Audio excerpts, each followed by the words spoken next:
Assalamualaikum warahmatullahi wabarakatuh. Perkenalkan, nama saya Renita Rahmadani. Saya salah satu mahasiswi dari program studi Pendidikan Ekonomi Fakultas Ekonomi dan Bisnis Universitas Negeri Makassar. Baik, pada video kali ini saya akan membahas mengenai karakteristik dan kebutuhan peserta didik usia sekolah menengah.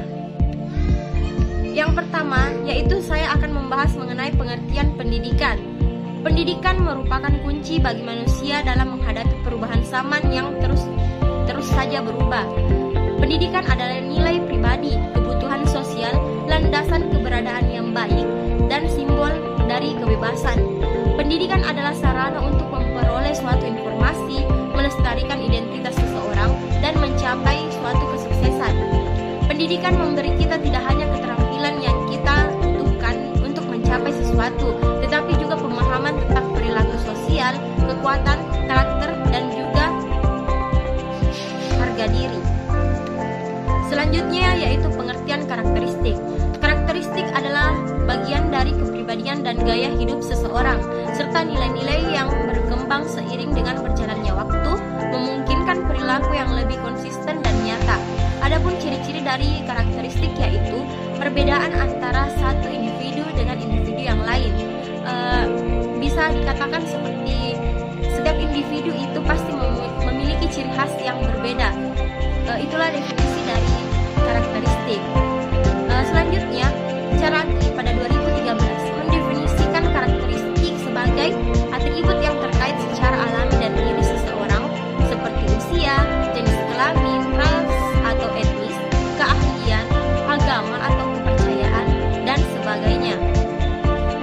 Selanjutnya, jenis-jenis karakteristik peserta didik usia sekolah menengah.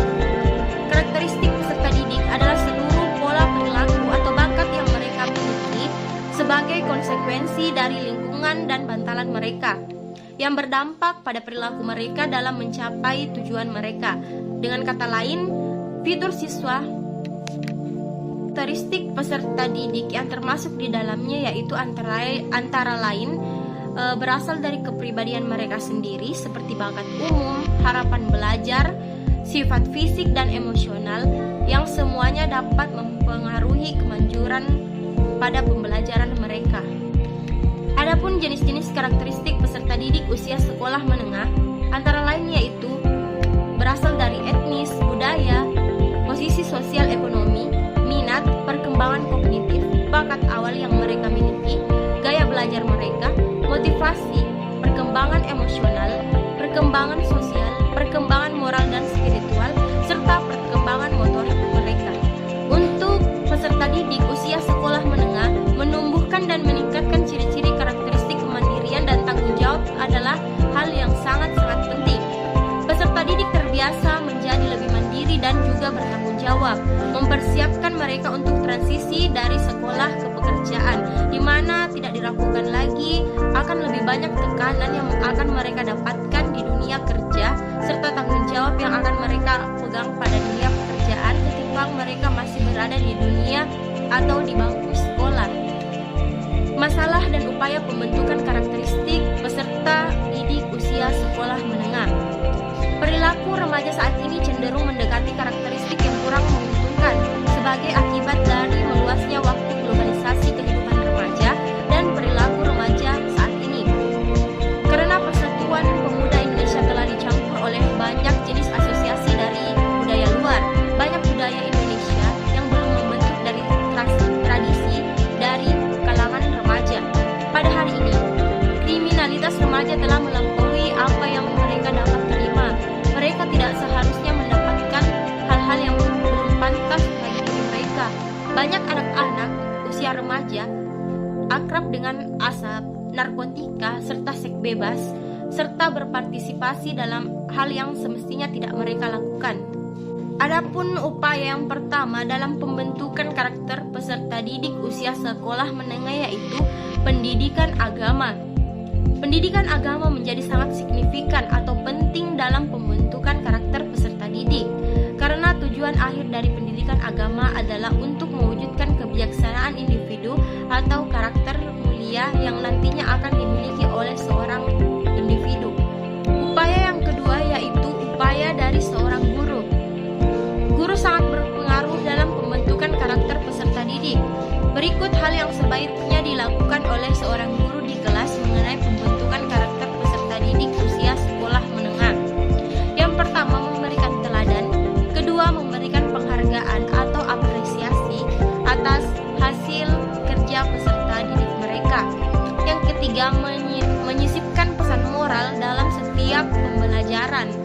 sebagai motivasi untuk peserta didik. Yang keempat, jujur dan selalu open-minded. Yang selanjutnya, mengajarkan sopan santun, menanamkan leadership, serta menceritakan berbagai pengalaman inspiratif yang nantinya akan berguna bagi masa yang akan datang oleh peserta didik mereka. Selanjutnya, manfaat mempelajari karakteristik peserta didik usia sekolah menengah. Adapun manfaat ini dapat dirasakan oleh peserta didik itu sendiri ataupun dari pendidik sendiri.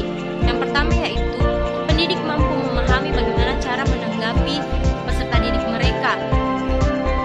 Kedua, mampu menciptakan lingkungan yang menguntungkan untuk belajar. Ketiga, meningkatkan interaksi yang menyenangkan dengan siswa.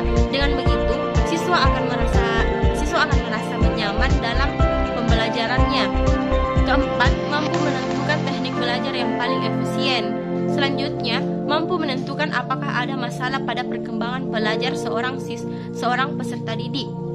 Selanjutnya, mampu memberikan bimbingan dan inspirasi penting. Dan yang terakhir yaitu mampu menetapkan harapan yang jelas bagi seorang siswa atau peserta didik. Selanjutnya yaitu pertumbuhan peserta didik usia sekolah menengah. Yang pertama adalah ada pertumbuhan fisik. Yang mana? Yang pertama yaitu pada masa remaja, perkembangan fisik mereka sangat cepat dibandingkan dengan masa-masa sebelumnya atau masa yang akan datang. Yang kedua, postur anak remaja awal nampak lebih tinggi namun memiliki tubuh yang cukup kurus. Selanjutnya, pada usia 11-12 tahun, tinggi badan anak laki-laki dan tinggi anak badan perempuan tidak jauh berbeda. Pada usia 12-13 tahun, pertambahan tinggi pada anak perempuan lebih cepat jika dibandingkan dengan pertumbuhan tinggi pada anak laki-laki. Perubahan yang sangat cepat dalam tinggi ini tidak berjalan sejajar dengan kekuatan dan keterampilan yang mereka miliki. Selanjutnya yaitu pertumbuhan intelektual. Yang pertama, berkembangnya kemampuan berpikir formal operasional. Hal ini ditandai dengan 3 hal penting, yakni yang pertama, anak mulai mampu melihat atau berpikir tentang kemungkinan-kemungkinan. Kedua, anak telah mampu berpikir secara ilmiah. Ketiga, anak telah mampu memadukan ide-ide secara logis. Kedua, kemampuan berpikir formal mengarahkan remaja kepada pemecahan masalah dengan cara berpikir yang sistematis. Ketiga, remaja lebih banyak berbuat berdasarkan kebiasaan mereka karena kurangnya tantangan atau hambatan yang akan mereka hadapi. Keempat, guru perlu mendorong mulai mengarahkan siswa kepada pemikiran tentang cita-cita atau pekerjaan. Selanjutnya, pada usia SD, anak sudah memiliki kemampuan mengingat informasi dan keterampilan memproses informasi. Selanjutnya, keterampilan memproses informasi ini pada remaja lebih cepat dan lebih kuat. Anak usia remaja sudah mengerti dan dapat mengerjakan hal dengan benar, bentuk tes objektif tanpa penjelasan lagi dari seorang guru, mampu mencari hal-hal penting pada waktu membaca buku, mempunyai minat lebih pada mata pelajaran atau bidang tertentu. Yang terakhir yaitu penguasaan keterampilan memproses informasi, melengkapi atau menyempurnakan penampilan penguasaan kognitif mereka. Selanjutnya yaitu pembahasan mengenai pertumbuhan emosional peserta didik usia sekolah menengah. Yang pertama, sebagian remaja memiliki ketegangan antara dua hal, yaitu keinginan untuk melepaskan diri dari orang tua mereka dan adanya ketergantungan kepada orang tua mereka, sebagaimana bahwa anak remaja ini belum memiliki penghasilan sehingga mereka masih bergantung kepada orang tua mereka. Yang kedua, konflik remaja lebih sering terjadi dengan ibunya daripada ayahnya.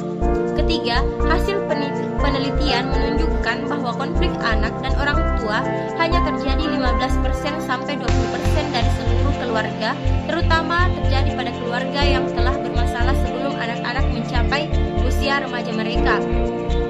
Yang keempat, konflik yang terjadi pada awal masa remaja terjadi karena masa pubertasnya dan bukan pada usia kronologisnya. Selanjutnya, hubungan orang tua dan remaja dapat seimbang dengan kehangatan saling menerima, konsisten dengan aturan dan norma-norma, saling mendengarkan, adanya keterbukaan dan mau bernegosiasi terkait suatu permasalahan.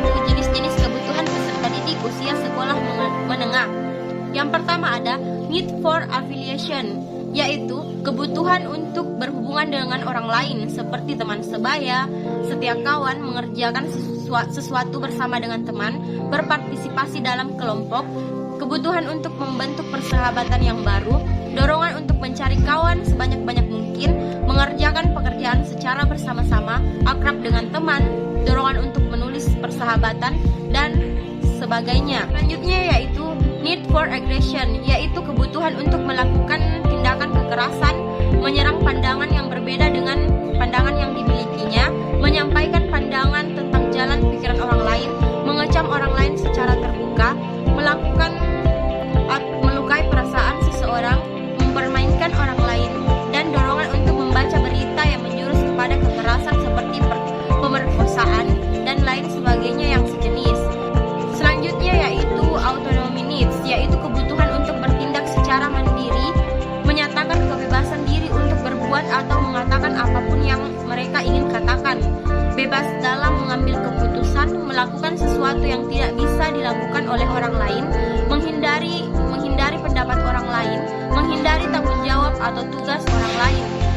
Berikut yaitu need for dominance, atau kebutuhan yang mendominasi, yaitu kebutuhan untuk menguasai lingkungan manusia, membantah pendapat orang lain, ingin menjadi pemimpin pada suatu kelompok, ingin dipandang sebagai pemimpin, ingin selalu terpilih sebagai pemimpin, ingin selalu mengambil keputusan dengan mengatasnamakan kelompoknya, menetapkan persetujuan secara sepihak tanpa mendengarkan pendapat dari orang lain, membujuk dan mempengaruhi orang lain agar mau menjalankan apa yang dirinya inginkan, mengawasi dan mengarahkan kegiatan orang lain, dan mendiktekan apa yang harus orang lain kerjakan. Selanjutnya yaitu exhibition, atau kebutuhan memamerkan diri, menarik perhatian orang lain, memperlihatkan diri agar menjadi pusat perhatian oleh kalangan orang banyak, dorongan untuk menceritakan keberhasilan dirinya, menggunakan kata-kata yang tidak dipahami oleh orang lain, dorongan untuk bertanya yang sekiranya pertanyaan tersebut tidak perlu untuk dijawab, membicarakan pengalaman diri yang membahayakan, dorongan untuk menceritakan hal-hal yang mengelikan. Pada masa inilah, umumnya para remaja biasa menggunakan bahasa prokem yang hanya dimengerti oleh kelompoknya sendiri. Baik, ada